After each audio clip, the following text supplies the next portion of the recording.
Hello everyone, welcome back to my channel. I am Pooja और आज हम मंथली कंपाइलेशन का नेक्स्ट पार्ट डिस्कस करने वाले हैं। अभी तक हम लोगों ने मंथली कंपाइलेशन में फरवरी मंथ की सभी इंपॉर्टेंट गवर्नमेंट स्कीम डिस्कस कर ली हैं, फरवरी मंथ की सभी इंपॉर्टेंट नेशनल इवेंट्स को देख लिया है और आज हम फरवरी मंथ के सभी इंपॉर्टेंट इंडेक्स और रिपोर्ट्स को देखेंगे। यहाँ पर एक दो रिपोर्ट्स ऐसी है जो बहुत इंपॉर्टेंट है, मैं आपको अंडरलाइन कर दूंगी और जो इंपॉर्टेंट पॉइंट्स है जो आपको याद रखने ही रखने हैं वो मैं आपको बता दूंगी, क्योंकि आपके जो अपकमिंग एग्जाम्स होंगे, चाहे वो बैंकिंग एग्जाम्स है या फिर एसएससी रेलवे एग्जामिनेशन है, सभी में इंडेक्स और रिपोर्ट से क्वेश्चन पूछे जाते हैं। इनफैक्ट आरबीआई एग्जाम में भी आपको रिपोर्ट से क्वेश्चन देखने को मिलेंगे। सो ध्यान से समझिएगा, आराम से समझिएगा, वीडियो को एंड तक देखिएगा। ठीक है, स्टार्ट कर लेते हैं आज का सेशन। सबसे पहले बात करेंगे कुछ इंपॉर्टेंट इंडेक्स के बारे में, उसके बाद हम चर्चा करेंगे रिपोर्ट पे। तो सबसे पहले यहाँ पे रिलीज हुआ था हेनले पासपोर्ट इंडेक्स। ठीक है, हेनले एंड पार्टनर्स के द्वारा हेनले पासपोर्ट इंडेक्स रिलीज किया जाता है और यहाँ पर पासपोर्ट इंडेक्स को रिलीज करने के लिए जो डेटा कलेक्ट किया जाता है वो डेटा बेस्ड होता है इंटरनेशनल एयर ट्रांसपोर्ट एसोसिएशन के डेटा पर बेस्ड। बेसिकली ये इंडेक्स बताता है कि वो कौन सा देश है जिसका पासपोर्ट सबसे ज्यादा स्ट्रांग है और कितनी कंट्रीज में वीजा फ्री एक्सेस है। क्लियर है? तो यहाँ पे फर्स्ट नंबर पे है सिंगापुर। सिंगापुर के पासपोर्ट होल्डर को 193 कंट्रीज में वीजा फ्री एक्सेस है। ठीक है, नेक्स्ट आता है जापान, साउथ कोरिया, ये सेकेंड पोजीशन पे है। तो जापान और साउथ कोरिया के देश के जो मेंबर्स हैं, पासपोर्ट होल्डर्स हैं, उनको 190 देशों में वीजा फ्री एक्सेस आपको मिल जाएगा और थर्ड नंबर पे काफी सारे देश आपको देखने को मिल जाएंगे।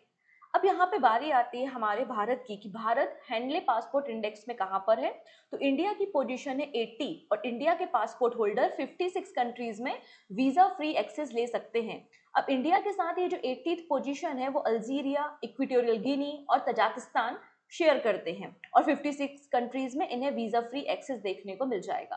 क्लियर है? अब यहाँ पे बात करेंगे बॉटम देशों के बारे में, बॉटम कंट्रीज कौन सी हैं।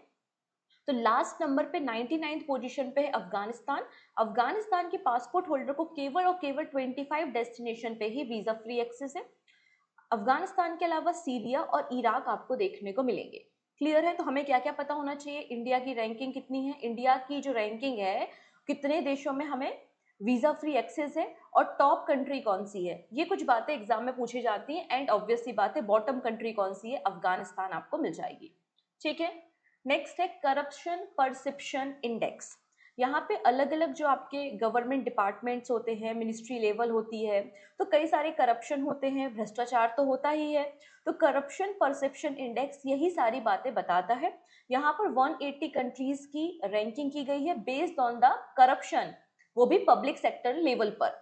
ठीक है, तो करप्शन परसेप्शन इंडेक्स में इंडिया 96 नंबर पे है आउट ऑफ 180 कंट्रीज। इंडिया किस नंबर पे है? 96 नंबर पे है आउट ऑफ 180 कंट्रीज। फर्स्ट ऊपर मतलब सबसे ऊपर कौन है जहां पे करप्शन लेवल सबसे कम है?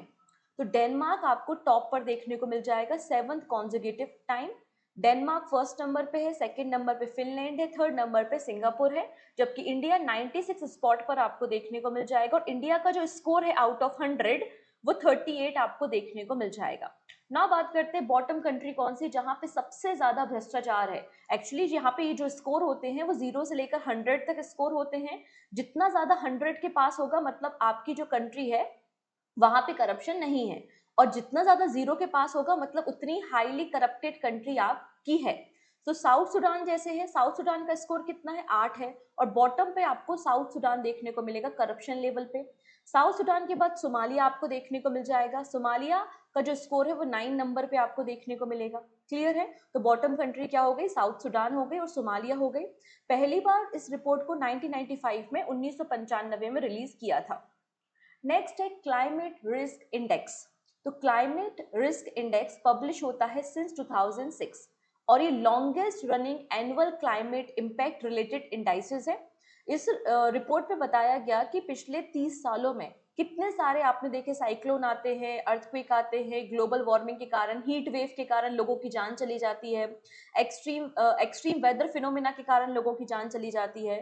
तो इसमें कहा है कि लगभग 8 लाख लोगों की जान गई है because of the climate change. ठीक है, और लगभग 4.2 ट्रिलियन डॉलर का नुकसान हुआ है all over the world, damage हुआ है इन 30 ईयर्स। ना बात करते हैं हम टॉप 10 इफेक्टेड कंट्री जो एक्सट्रीम वेदर फिनोमिना के कारण हाईली अफेक्टेड है। तो इंडिया में देखने को मिलेगा new Delhi. India was among the top 10 country most affected by the extreme weather events between 1993 to 2022. ठीक है, पूरे वर्ल्ड में जो जितनी जितनी भी डेथ हुई है, मतलब 8 लाख डेथ हुई है पूरे वर्ल्ड में, इसका 10% कहाँ पर हुई है? भारत में हुई है। और जितना भी यहाँ पे लॉसेस हुए हैं पूरे वर्ल्ड में $4.3 ट्रिलियन का, इसका 4.3% कहाँ पर लॉसेस हुए हैं? भारत में लॉसेस हुए हैं। ठीक है, डन। यहाँ पर जर्मन वॉच के द्वारा इस रिपोर्ट को रिलीज किया जाता है। नाउ बात करते हैं इंडिया से आगे कौन से कंट्रीज है जो कि मोस्टली इफेक्टेड हैं। तो डोमिनिका, चाइना, हॉन्डुरस, म्यांमार और इटली, ये इंडिया से आगे रैंक करते हैं। इंडिया 6वें नंबर पर है, इंडिया 6 पोजीशन पे है। उससे पहले 5 देश है जो एडवर्सली इफेक्टेड है because of the climate change. ये जो डेटा है वो 1993 से 2022 तक का डेटा है। यहाँ पर हमने अपने कंट्रीज को 2 ग्रुप्स में डिवाइड किया है। एक वो कंट्री है जहां पर अनयूजुअल हाईली एक्सट्रीम इवेंट्स देखे जा रहे हैं, ठीक है, जैसे कि डोमिनिका, हॉन्डुरस, म्यांमार, ठीक है। और वो कंट्री जो एक्सट्रीमली रिकरिंग इवेंट हो रहे हैं, बार बार इवेंट हो रहे हैं, तो चाइना, इंडिया, फिलीपींस आपको देखने को मिल जाएंगे। यू कैन सी, ठीक है। अगर यहाँ पे 2022 का डेटा देखेंगे तो 2022 के डेटा के अकॉर्डिंगली पाकिस्तान में सबसे ज्यादा आपको इफेक्ट देखने को मिलेगा बिकॉज ऑफ क्लाइमेट चेंज। ठीक है, नाउ बात करते हैं India aim for top 25 in global logistic by the 2030। अब यहाँ पे बात हो रही है आपका लॉजिस्टिक इंडेक्स के बारे में। तो लॉजिस्टिक परफॉर्मेंस इंडेक्स को रिलीज करता है वर्ल्ड बैंक। ठीक है, भारत की अगर पोजीशन देखते हैं तो इंडिया प्रेजेंटली 38 पोजीशन पे है, बट इंडिया प्लान कर रहा है कि हम टॉप 25 में आ जाएं, कब तक? बाय 2030। ये इंडिया की प्लानिंग है। So India aim to enter the top 25 of World Bank Logistic Performance Index by the 2030, क्योंकि भारत ने रिसेंटली पीएम गति शक्ति और नेशनल लॉजिस्टिक पॉलिसी को भी इम्प्लीमेंट किया है। अगर हम बात करते हैं तो हमारे देश का जो लॉजिस्टिक सेक्टर है वो 8.8% से ईयर ऑन ईयर ग्रोथ कर रहा है, और हमारा जो लॉजिस्टिक है वो 2029 तक $484 बिलियन का हो जाएगा, ऐसा इस रिपोर्ट में मेंशन किया है। नाउ बात करेंगे Zepto become the world second most downloaded food and drink application. I hope आप लोग भी कई सारे एप्लीकेशन को यूज करते होंगे, ई कॉमर्स प्लेटफॉर्म को यूज करते होंगे। स्विगी है, जेप्टो है, इसके अलावा जोमेटो है, ये सारी एप्लीकेशंस अवेलेबल हैं। तो जेप्टो एक क्विक कॉमर्स स्टार्टअप है और ये वर्ल्ड का second most downloaded food and drink application आपको देखने को मिल जाएगा। और इसने केएफसी के अलावा आपका जो डोमिनो है उसको भी ओवरटेक कर लिया है। फर्स्ट नंबर पे मैकडोनल्ड है जो सबसे ज्यादा downloaded food and drink application है। सबसे ज्यादा downloaded food and drink application कौन सा है? मैकडोनल्ड्स है। सेकंड नंबर पे जेप्टो आपको देखने को मिल जाएगा, फिफ्थ नंबर पे जोमेटो और नाइन्थ नंबर पे स्विगी भी देखने को मिल जाएगा। ना बात करते हैं इंडिया के डिफरेंट एप्लीकेशन जो अलग अलग एरियाज में लीड कर रहे हैं, जैसे कि मीशो रिटेल सेक्टर में वर्ल्ड में 3rd नंबर पे है, जबकि फ्लिपकार्ट आपको 6th नंबर पे देखने को मिल जाएगा। वीडियो स्ट्रीमिंग में जियो सिनेमा 2nd नंबर पे है आफ्टर नेटफ्लिक्स। फाइनेंस एप्लीकेशन में फोन पे 1st नंबर पे है। फाइनेंस एप्लीकेशन याद रखेंगे, फोन पे 1st नंबर पे आपको देखने को मिल जाएगा। ट्रेवलिंग में रैपिडो आपको देखने को मिल रहा है। और स्पोर्ट्स में ड्रीम 11 वर्ल्ड में मोस्ट डाउनलोडेड स्पोर्ट एप्लीकेशन है। जब भी आईपीएल आते हैं तो डाउनलोड्स और भी ज्यादा बढ़ जाते हैं, राइट? तो ड्रीम 11, तो ये आपके कुछ एप्लीकेशंस हैं। डन। तो ये हमारे कुछ इंडाइसेस थे। ना बात करते हैं रिपोर्ट्स के बारे में। अब ध्यान से समझना, क्योंकि रिपोर्ट से जनरली आपको स्टेट एग्जाम में प्रश्न मिलते हैं और रिपोर्ट से आपको स्टेटमेंट वाइज क्वेश्चंस भी मिलते हैं, तो ध्यान से समझेंगे। यहाँ तक अगर मैटर क्लियर हो रहा है, सारी बातें समझ में आ रही हैं, फरवरी मंथ के कंपाइलेशन अच्छे लग रहे हैं, तो जल्दी से एक बार लिंक को शेयर कर देंगे। और हाँ जी, लाइक बटन पे क्लिक कर दिया करो, जीएसटी नहीं कटेगा, ठीक है। और पहली बार आए तो सब्सक्राइब कर लेना, जिससे अपकमिंग क्लासेस के नोटिफिकेशंस आपको मिल सकें। चलिए, अब बात करेंगे NITI Aayog report on higher education. तो नीति आयोग ने एक रिपोर्ट पब्लिश की है हायर एजुकेशन पे, और नीति आयोग का ये पहला डॉक्यूमेंट है जो हायर एजुकेशन सेक्टर के लिए लॉन्च किया गया है, जिसमें अलग अलग राज्यों की स्टेट यूनिवर्सिटी को शामिल किया गया है। तो नीति आयोग की रिपोर्ट जो आई है हायर एजुकेशन पे, उसका टाइटल क्या है? टाइटल है expanding quality higher education through state and state public university. ये आपको रिपोर्ट का टाइटल देखने को मिलेगा। अब यहाँ पे देखिए, सभी राज्य, चाहे छोटा राज्य हो या बड़ा राज्य हो, सभी राज्य एजुकेशन में तो अपनी जीडीपी का कंट्रीब्यूट करते हैं। सभी राज्यों में स्टेट गवर्नमेंट के स्कूल है, बच्चों को फ्री ऑफ कॉस्ट एजुकेशन देना या मिड डे मील स्कीम के अंदर उनको फूड प्रोवाइड करना, कितने सारे काम होते हैं एजुकेशन में, तो सभी राज्य एक्सपेंडिचर तो करते हैं। तो वो कौन सा राज्य है जो सबसे ज्यादा अपने जीडीपी का कंट्रीब्यूट कर रहा है अपने हायर स्टडीज में? तो आंसर हो जाएगा यहाँ पे most to higher education percentage of GDP. तो जम्मू एंड कश्मीर अपनी जीडीपी का 8.11% कंट्रीब्यूट करता है। वहीं मणिपुर सेकंड नंबर पे है जो कि 7.25% अपनी जीडीपी का कंट्रीब्यूट करता है। और थर्ड नंबर पे मेघालय है। So you have to remember top 3 states, Jammu, Manipur and Meghalaya. ये टॉप 3 स्टेट है जो अपनी जीडीपी का सबसे ज्यादा कंट्रीब्यूशन करते हैं इन हायर एजुकेशन। नाउ बात करेंगे lowest contribution in the terms of GDP. तो तेलंगाना राज्य अपनी जीडीपी का केवल 0.18% हायर स्टडीज में कंट्रीब्यूट कर रहा है। ठीक है, तेलंगाना के बाद है गुजरात और गुजरात के बाद आता है राजस्थान। ये तो in the terms of GDP हो गया। अब बात करेंगे in the terms of rupee, मतलब कितना किसका एक्सपेंडिचर है। तो यहाँ पर अगर बात करेंगे तो हाईएस्ट जो हायर एजुकेशन का बजट है वो महाराष्ट्र राज्य का है। महाराष्ट्र राज्य ने अपने एजुकेशन में 11,000 करोड़ रुपीस स्पेंड किए हैं। महाराष्ट्र के बाद बिहार और बिहार के बाद तमिलनाडु है। लोवेस्ट हायर एजुकेशन बजट कहाँ पर है? तो लोवेस्ट हायर एजुकेशन बजट है सिक्किम का 142 करोड़ रुपए। फिर आंध्र प्रदेश और नागालैंड आपको मिल जाएगा। ठीक है, अब यहाँ पे बात हो रही है कि पर स्टूडेंट कितना हम एक्सपेंडिचर करते हैं, पर स्टूडेंट हमारे कितनी स्पेंडिंग है फॉर हायर एजुकेशन। तो जो पर स्टूडेंट या पर यूथ के बारे में बात हो रही है 2019-20 में, ये है 4,921 रुपीज। ठीक है जी, इतनी चीजें क्लियर है। अब वो कौन से राज्य है जो हायर एजुकेशन इन्वेस्टमेंट में लेग कर रहे हैं, पीछे हैं? तो राजस्थान, पंजाब और छत्तीसगढ़ आपको देखने को मिल जाएगा। ना बात करते हैं यूनिवर्सिटी डेंसिटी, मतलब 1 लाख की आबादी पर कितनी यूनिवर्सिटी हैं, ये आपकी कहलाएगी यूनिवर्सिटी डेंसिटी। अगर हम नेशनल एवरेज देखें, पूरे भारत का एवरेज देखें, तो 0.8 हमारा यूनिवर्सिटी डेंसिटी एवरेज है। लेकिन सबसे ज्यादा यूनिवर्सिटी डेंसिटी आपको सिक्किम में देखने को मिल जाएगी, इट इज 10.3। सिक्किम के बाद अरुणाचल प्रदेश है और लद्दाख है। ठीक है जी, तो ये नीति आयोग की रिपोर्ट है। अब इसमें जेंडर पैरिटी के बारे में बात की गई है कि कहाँ पर मेल्स का एनरोलमेंट कम है और फीमेल्स का एनरोलमेंट ज्यादा है मेल के कंपैरिजन में। तो केरला, छत्तीसगढ़ और हिमाचल प्रदेश जो है वो हायर फीमेल एनरोलमेंट वाले राज्य हैं। वहीं चंडीगढ़, मिजोरम और अंडमान जो है वो बैलेंस एनरोलमेंट वाले राज्य हैं। ठीक है, अकॉर्डिंग टू द इकोनॉमी सर्वे 24-25, ठीक है, हमारे देश में जो एजुकेशन एक्सपेंडिचर है वो 12% से ग्रोथ हुआ है। और FY25 में हमारा जो एजुकेशन एक्सपेंडिचर है वो 9.2 लाख करोड़ रुपीस आपको मिल जाएगा। इसके अलावा जो ड्रॉप आउट रेट होते हैं, मतलब बच्चे स्कूल को छोड़ देते हैं, एडमिशन कैंसिल करा लेते हैं, तो हमारे देश में जो ड्रॉप आउट रेट है वो भी रिड्यूस हुआ है। प्राइमरी में 1.9% से, सेकेंडरी में 14.1% से इनरोलमेंट रेशियो डिक्लाइन हुआ है। ठीक है, इतनी चीजें यहाँ पर मेंशन की गई हैं। ना बात करते हैं, India ranks third globally for lead green building certification.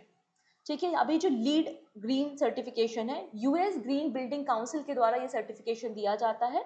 मतलब आप जो इंफ्रास्ट्रक्चर बना रहे हैं, आप जो बिल्डिंग बना रहे हैं, वो कितनी इको फ्रेंडली है, सस्टेनेबल है और ग्रीन बिल्डिंग है, उसके अकॉर्डिंगली सर्टिफिकेशन यहाँ पर प्रोवाइड किए जाते हैं। तो इंडिया यहाँ पर थर्ड नंबर पे है। ठीक है, सबसे ज्यादा जो प्रोजेक्ट है वो चाइना के हैं, 1860 प्रोजेक्ट। फिर कनाडा के आप देख सकते हैं 300 प्रोजेक्ट है और इंडिया के 370 प्रोजेक्ट है। तो नंबर ऑफ प्रोजेक्ट इंडिया के भले ही ज्यादा है, लेकिन in the terms of area Canada ज्यादा है, इसलिए कनाडा सेकंड नंबर पे है। इंडिया के 370 प्रोजेक्ट है जो कि कवर करते हैं 8.50 मिलियन ग्रॉस स्क्वायर मीटर के एरिया को। और इंडिया लीड सर्टिफिकेशन रैंकिंग में थर्ड नंबर पे है। टॉप पर चाइना मिल जाएगा। ठीक है, टॉप पर चाइना, फिर कनाडा और फिर इंडिया आपको मिल जाएगा। ये बात यहाँ पर मेंशन की गई है। लीड सर्टिफिकेशन बॉडी कौन है? यूएस ग्रीन बिल्डिंग काउंसिल इसको रिलीज करती है। ना बात करेंगे, Karnataka tops the status of devolution to panchayat in state report. अब यहाँ पर देखिएगा होता क्या है, राज्यों के पास, स्टेट के पास क्या होता है? टैक्स रहता है। और स्टेट क्या करती है, जो अलग अलग पंचायत होती है, पंचायत के अकॉर्डिंगली डिस्ट्रीब्यूशन करती हैं। पंचायत के अकॉर्डिंगली क्या किया जाता है? डिस्ट्रीब्यूशन किया जाता है, क्योंकि पंचायतों का भी तो डेवलपमेंट करना है। क्लियर है? उसी के बारे में बात हो रही है। मिनिस्ट्री ऑफ पंचायती राज ने status of devolution to panchayat in state report को पब्लिश किया है, अनवील किया है। ठीक है जी, इस रिपोर्ट में बेसिकली डिवोल्यूशन ऑफ पावर के बारे में बात की गई, किस तरीके से शक्तियों का बंटवारा है, किस तरीके से रिसोर्सेज का डिस्ट्रीब्यूशन है between state and between the panchayat. तो यहाँ पे डिवोल्यूशन की बात की गई है पावर और रिसोर्सेज का बाय द स्टेट और union territory government to the Panchayati Raj institute. हमारे देश में जो पंचायती राज इंस्टीट्यूट है वो 73 नंबर के कॉन्स्टिट्यूशनल अमेंडमेंट से जोड़े गए हैं। 11th नंबर के शेड्यूल में आपको पंचायती राज इंस्टीट्यूट और उनके फंक्शंस देखने को मिल जाएंगे। इस रिपोर्ट को इंस्टीट्यूट ऑफ पब्लिक एडमिनिस्ट्रेशन नई दिल्ली ने पब्लिश किया है under the ministry of Panchayati राज, और पहली रिपोर्ट 2006-07 में रिलीज करने का काम किया गया था। चलिए, अब इस रिपोर्ट में क्या क्या बोला गया है। इस रिपोर्ट में सभी राज्यों को और सभी यूनियन टेरिटरी को कवर किया गया है, एक्सेप्ट अब कुछ ऐसी यूनियन टेरिटरी या राज्य जिनको कवर नहीं किया गया, जैसे कि चंडीगढ़, क्योंकि चंडीगढ़ यूनियन टेरिटरी है, वहां पे कोई पंचायत नहीं है। मेघालय, मिजोरम और नागालैंड ये 73 नंबर के अमेंडमेंट में इंक्लूड नहीं होती, एप्लीकेबल नहीं है। और हमारा जो NCR national capital territory region Delhi है, इसमें भी पंचायत को सस्पेंड कर दिया गया था 1990 में। तो दिल्ली हो गया, चंडीगढ़ हो गया, मेघालय, मिजोरम और नागालैंड, इन तीनों चीजों को यहाँ पर इस रिपोर्ट में शामिल नहीं किया गया है। टोटल 6 डायमेंशन है और 25 इंडिकेटर्स है जिसके बेसिस पे राज्यों की रैंकिंग की गई है, मतलब उनका फ्रेमवर्क कैसा है, फंक्शन कैसा है, फंक्शनरी के अलावा कैपेसिटी इनहांसमेंट कैसा है। तो कर्नाटका फर्स्ट नंबर पे है, फिर केरला और फिर तमिलनाडु है। तो you have to remember top 3 again, Karnataka, Kerala and Tamil Nadu. अब बात हो रही है Indian institute of public administration के बारे में। ये एक ऑटोनोमस एकेडमिक इंस्टीट्यूट है, ठीक है, जो कि पब्लिक एडमिनिस्ट्रेशन जो गवर्नमेंट ऑफ इंडिया है उसके अंदर एक काम करता है। 1954 में इसको सेटअप किया गया था under the professor Paul H apple Appleby report के अकॉर्डिंगली। इसके प्रेसिडेंट जो है वो वाइस प्रेसिडेंट ऑफ इंडिया मतलब जगदीप धनखड़ है और हेडक्वार्टर न्यू दिल्ली में है। नेक्स्ट है एडीआर रिपोर्ट। एडीआर का मतलब होता है association for democratic reform report. ये रिपोर्ट बताती है कि हमारे देश में जो पॉलिटिकल पार्टीज हैं और अलग अलग राज्यों की अलग अलग पॉलिटिकल पार्टीज के जो भी लीडर्स हैं, जो चीफ मिनिस्टर है, वो कितने अमीर हैं, उनके पास कितने असेट्स हैं, ये सारी बातें इस रिपोर्ट में बताई जाती हैं, ठीक है। So BJP emerge as India's richest political party. सबसे ज्यादा अमीर पॉलिटिकल पार्टी कौन सी है? भारतीय जनता पार्टी है 23-24 में, और इनके पास टोटल जो असेट है वो 4300 करोड़ रुपीस के हैं एज पर the ADR report. Second number पे आईएनसी इंडियन नेशनल कांग्रेस है, और इंडियन नेशनल कांग्रेस के जो असेट है वो है 1225 करोड़ रुपीस के। क्लियर है। अब यहाँ पे कुछ और इंटरेस्टिंग बात बोली गई है। इंटरेस्टिंग बात ये बोली गई है कि 2022-23 से 2023-24 में जो बीजेपी के इनकम में इंक्रीमेंट हुआ है वो 83.85% हुआ है। वहीं कांग्रेस की इनकम में जो ग्रोथ हुई है वो 174% यहाँ पर हुई है। इलेक्शन कमीशन ऑफ इंडिया के बारे में हमें अपने कॉन्स्टिट्यूशन के आर्टिकल नंबर 324 में 324 में इंफॉर्मेशन मिलती है। इलेक्शन कमीशन ऑफ इंडिया के अंदर कहा गया है, 19 नवंबर 2014 को नोटिफिकेशन आया था, अगर मैंडेटरी है तो पॉलिटिकल पार्टी अपनी ऑडिटिंग फाइनेंशियल रिपोर्ट को सबमिट करेंगे, जिससे हमें पता रहे कि उनका सोर्स ऑफ रेवेन्यू कितना है और उनकी इनकम में कितना इंक्रीमेंट या इजाफा हुआ है, ठीक है। नेक्स्ट है Bengal lead India in word count for the third consecutive year. अब यहाँ पे हमारे पूरे भारतवर्ष में जो बर्ड स्पीसीज हैं अलग अलग, उनकी काउंटिंग की जाती है और पता लगा है कि पूरे भारत में 1068 नई स्पीसीज को डिस्कवर किया गया है। नई स्पीसीज है हमारे वर्ड्स की, और सबसे ज्यादा जो स्पीसीज काउंट देखा गया है वो बंगाल में देखा गया है 543 का, ठीक है। तो यहाँ पर ग्रेट बैकयार्ड बर्ड काउंट जो कि लार्जेस्ट ग्लोबल बर्डिंग इवेंट है, इन्होंने पूरे इंडिया में, इनफैक्ट पूरे वर्ल्ड में ही डिफरेंट बर्ड की स्पीसीज को काउंट करने के लिए इस कैंपेन को रन किया था। और बंगाल जो है वो थर्ड कॉन्जिक्यूटिव ईयर में आपको टॉप पर देखने को मिलेगी। बंगाल में 543 स्पीसीज को स्पॉट किया गया है, जबकि इंडिया में 1068 स्पीसीज को स्पॉट किया गया है, ठीक है जी। बंगाल आपको फर्स्ट नंबर पे मिल जाएगा। बंगाल के बाद है उत्तराखंड, उत्तराखंड के बाद आसाम राज्य आपको देखने को मिल जाएगा। और बंगाल में भी दार्जिलिंग जो है वो टॉप पर है, और दार्जिलिंग में 252 स्पीसीज को स्पॉट किया गया है, ठीक है। सिंस 2013 इंडिया पार्टिसिपेट करता है और इस काउंटिंग को 1998 से किया जा रहा है। इंडिया 2013 से पार्टिसिपेट कर रहा है। नेक्स्ट है Mukesh Ambani family secure the top spot on Bloomberg Asia richest family list. तो ब्लूमबर्ग ने एशिया के सबसे जो अमीर फैमिलीज हैं उनकी लिस्ट यहाँ पर की है, ठीक है। डन इतनी चीजें। अब यहाँ पर अगर देखा जाए तो टॉप पर कौन है? टॉप पर अंबानी फैमिली आपको देखने को मिल जाएगी। अंबानी फैमिली की जो नेट वर्थ है वो $90.5 बिलियन आपको देखने को मिलेगी। सेकेंड नंबर पे आप देख सकते हैं चीरा बैनॉट फैमिली थाईलैंड से है, और फिर थर्ड नंबर पे आपको हार्टोनो फैमिली इंडोनेशिया की देखने को मिलेगी। और चौथे नंबर पे देखिए इंडिया की फैमिली है सपूरजी पालुनीजी ग्रुप मिस्त्री फैमिली, ये आपको फोर्थ नंबर पे देखने को मिल जाएगी। क्लियर? तो हमें याद रखना है कि एशिया की रिचेस्ट फैमिली कौन सी है, तो अंबानी फैमिली है ना। बात करेंगे Reliance beats Apple rank second in the future brand 2024। तो यहाँ पर देखेंगे फ्यूचर ब्रांड 2024 की रैंकिंग पब्लिश हुई है। इसमें बेसिकली ब्रांड वैल्यूएशन के बारे में बात की जाती है। पहली बार है जब टॉप 3 में कोई इंडियन कंपनी आपको देखने को मिल रही है, वो भी कौन सी है, रिलायंस है। रिलायंस ने ओवरटेक कर लिया है एप्पल को, और रिलायंस वर्ल्ड की सेकेंड नंबर की मोस्ट वैल्यूएबल ब्रांड की लिस्ट में शामिल हुई है। तो रिलायंस आपको सेकेंड नंबर पे मिलेगा, फर्स्ट नंबर पे सैमसंग है, और थर्ड नंबर पे एप्पल आपको देखने को मिल जाएगा। ठीक है, सैमसंग जो कि साउथ कोरिया की कंपनी है, फिर रिलायंस और एप्पल जो कि यूएसए की कंपनी आपको देखने को मिलेगी। नाउ बात करेंगे Reliance and TCS top Hurun's India 10 most valuable company. अब यहाँ पे हुरुन इंडिया के बारे में बात हो रही है, उसके पहले हम लोग ने फ्यूचर ब्रांड के बारे में बात की थी। तो हुरुन इंडिया की अकॉर्डिंगली इंडिया की टॉप 10 मोस्ट वैल्यूएबल कंपनीज कौन सी हैं, तो इस लिस्ट में टॉप कर रहा है रिलायंस, रिलायंस के बाद टीसीएस और उसके बाद एचडीएफसी बैंक आपको देखने को मिल जाएगा। ठीक है, इस लिस्ट को तैयार करने का काम Axis bank banking unit, Burgundy private और हुरुन इंडिया ने इसे तैयार करने का काम किया है। ना बात करते हैं फोर्ब्स की लिस्ट के बारे में। फोर्ब्स टॉप 10 रिचेस्ट वीमेन इन 2025। तो फोर्ब्स के अकॉर्डिंगली वर्ल्ड की टॉप 10 रिचेस्ट वीमेन्स कौन सी हैं, मतलब बिलियनियर्स के बारे में बात हो रही है। और यहाँ पर फर्स्ट नंबर पे आपको देखने को मिलेंगी एलिस वॉल्ट्रॉन, जो कि वॉलमार्ट ग्रुप से बिलोंग करती है। इनकी टोटल वेल्थ कितनी है, $112 बिलियन है। यहाँ पर आपको टॉप 10 में एक नाम देखने को मिलता है, एक इंडियन नाम देखने को मिलता है, सावित्री जिंदल एंड फैमिली, और ये आपको 7th नंबर पे देखने को मिलेंगी इंडिया की लिस्ट में। ठीक है, चलिए नेक्स्ट है Asia and Pacific sustainable development goal progress report 2025। ठीक है, रिपोर्ट का नाम क्या है, Asia and Pacific sustainable development goal report progress report. इस रिपोर्ट को तैयार करने का काम UN economy and social commission for Asia and Pacific ने किया है।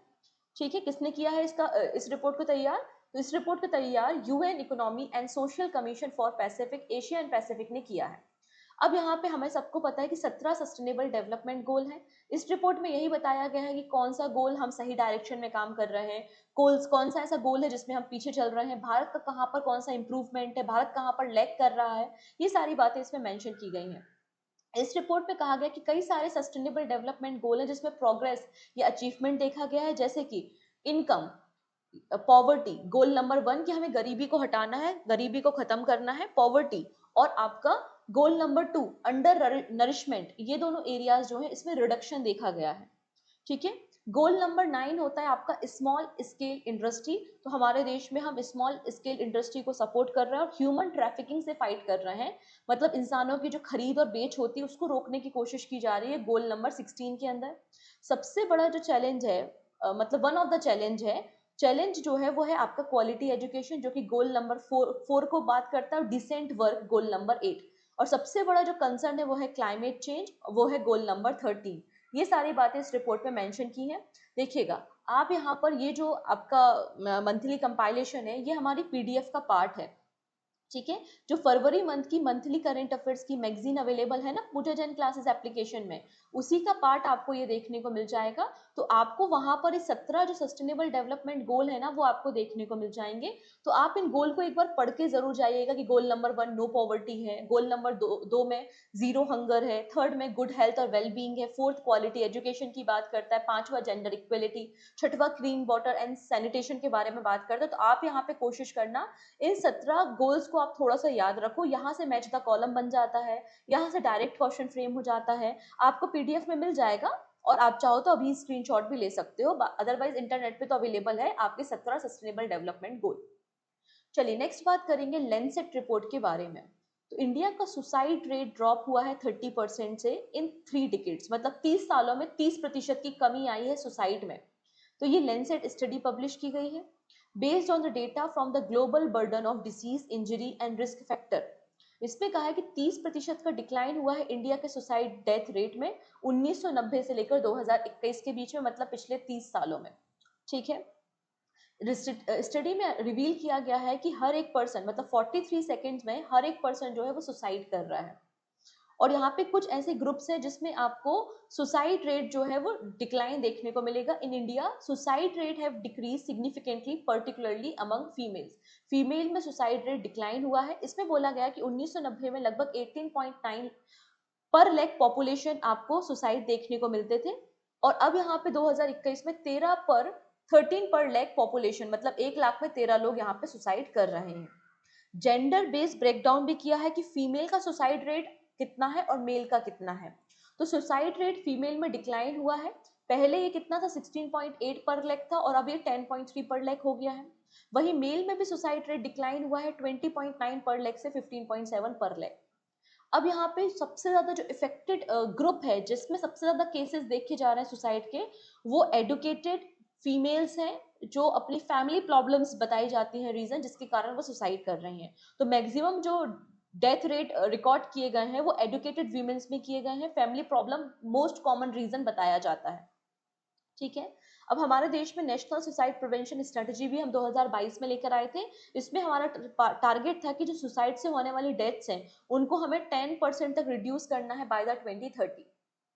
ना बात करेंगे ग्लोबल यूनिवर्सिटी रेपुटेशन 2025 के बारे में। Times Higher Education World Reputation Ranking 2025 को पब्लिश किया गया है। इसमें क्या किया जाता है, जो वर्ल्ड की मोस्ट एस्टीम्ड यूनिवर्सिटीज हैं उनको एकेडमिक के अकॉर्डिंगली रैंकिंग की जाती है। तो यहाँ पे टोटल टॉप 300 यूनिवर्सिटी 38 कंट्रीज की फीचर की गई हैं। हार्वर्ड यूनिवर्सिटी आपको टॉप पर देखने को मिल जाएगी, वो भी 14th consecutive year. Harvard university first number पे है। सेकेंड नंबर पे यूनिवर्सिटी ऑफ ऑक्सफोर्ड और MIT दोनों ही सेकेंड नंबर पे देखने को मिल जाएंगी। इंडिया की पोजीशन क्या है, तो इंडिया की हर एक जगह पे पोजीशन डिक्लाइन हुई है। इंडिया का पोजीशन हर कहीं डिक्लाइन हुआ है। जैसे कि IISc बेंगलुरु, इसकी पोजीशन ड्रॉप हुई है। पहले ये 101 से 125 के बैंड में आता था, अब ये कहाँ पर पहुंच चुका है, 201 से 300 के बैंड में पहुंच चुका है। वैसे IIT Delhi, IIT Madras, IIT Bombay सबकी पोजीशन ड्रॉप हुई है, लेकिन पहली बार एक भुवनेश्वर की यूनिवर्सिटी है जिसकी रैंकिंग पहली बार इस लिस्ट में हुई है, वो है सिखाओ अनुसंधान। ये भुवनेश्वर की यूनिवर्सिटी है, पहली बार इसकी रैंकिंग हुई है 201 से 300 के बैंड में। ठीक है, नेक्स्ट है India lead the world in raising fund through the IPO। अब IPO का मतलब मैं पहले भी आपको समझा चुकी हूँ, इनिशियल पब्लिक ऑफरिंग। जब कोई कंपनी शेयर मार्केट में लिस्ट होने से पहले पहली बार अपने शेयर्स को मार्केट में लेकर आती है, उसे हम IPO कहते हैं। यहाँ पर इंडस वैली रिपोर्ट पब्लिश की गई है और इसमें कहा गया है कि भारत IPO रिलीज करने के मामले में वर्ल्ड में फर्स्ट नंबर पे है।